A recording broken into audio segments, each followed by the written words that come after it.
Well, for more, I'm delighted to say we're joined live from Madrid by Sophie Downey, co-founder and one half of women's football platform Girls on the Ball, somebody who has covered Emma Hayes and her career for a number of years. Thank you so much for joining us on World Sport, Sophie. I mean, what do you think? Is there any doubt that Emma Hayes is the best placed person to try and get the US women's team back to where they want to be? I don't think there's any argument about that. You know, she is the best coach in the world right now, other than maybe Serena Wiegmann. Those two are probably up there as probably the real candidates that you were thinking of maybe when this job was up for grabs. So I'm not at all surprised that the US were very, very interested in the potential of getting Emma Hayes on board, and her record just speaks for itself back in the UK and what she's done with Chelsea. Yeah, I mean, the list of accolades and trophies that she and her team have won goes on and on and on. But I know you have spent a lot of time with her over the years. Can you put your finger on what it is that makes her so successful and good at her job? I think she's adaptable. So both in terms of, you know, in terms of a situation. So in terms of coming into Chelsea way back when, well, over a decade ago, and she really had to build that club from the kind of ground up and really make changes. And that's the structure that we now see today that have produced so many trophies and so many winning results. So she's willing to work hard. She's willing to, you know, start from the ground up. She's not afraid to change things if they need to be changing. She has the best standards, and that's what she aims for. And then I think on the pitch as well, she's really tactically adaptable. So she never is very, very set in her ways. If something happens in the game, she's very willing to pivot and sort of change her mind or make changes in the game. So to suit the situation, just to give her team the best chance of winning. I think the other thing is that she's an extraordinary people person. And we've seen that with the amount of, you know, distinguished players that have come through the doors at Chelsea over the years. You know, you've got the likes of Sam Kerr, Pernilla Harder, Magdalena Eriksson, Millie Bright.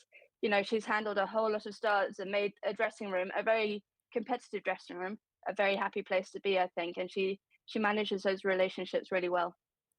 And that, in some ways, you know, a very happy dressing room and place to be is in contrast to where the US were, particularly at the Women's World Cup, where I know you were just a couple of months ago. This is a US team in transition, isn't it? With the retirement of so many of the great icons of not just the US team, but the women's game that we've seen it in recent weeks and months. This is a huge turnaround, a tight turnaround to the Olympics as well. What do you see as the biggest challenge for Emma moving forward?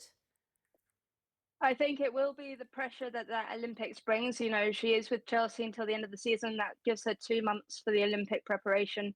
And I know at the US, you know, there's a lot of value put on the Olympic Games. So she'll be expected to win with that team. There's no doubt about that. And it will be a tight turnaround. So I think kind of that short-term timing. But I also think that for this appointment, they are kind of looking long-term. You know, it's about that World Cup in 2027.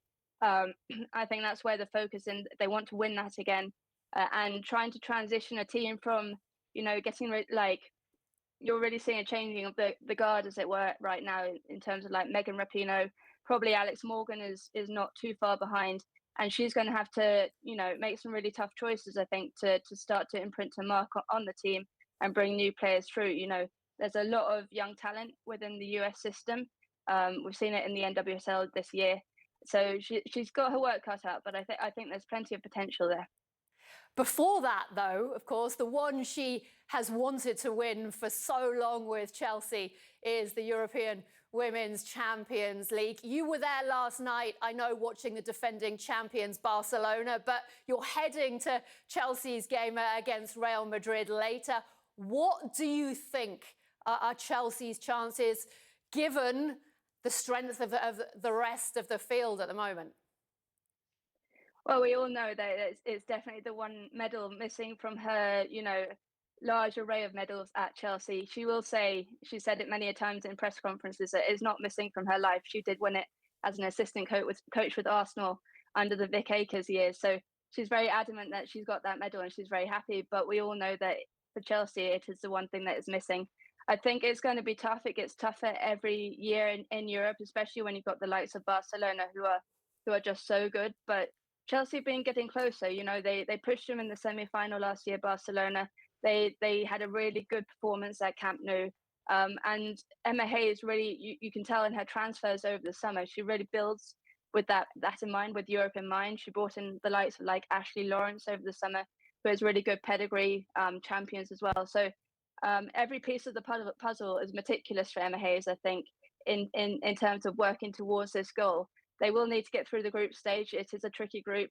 They're playing Real Madrid tonight, but they've also got Paris FC, who have created several upsets along the way, and BK Häcken from Sweden. So potential obstacles, but they should get through. And then you never, like, you just take it one game at a time, is it? Well, I know that's a cliche, but going into the knockout stages and going into the, you know, trying to get as far as you can to the competition.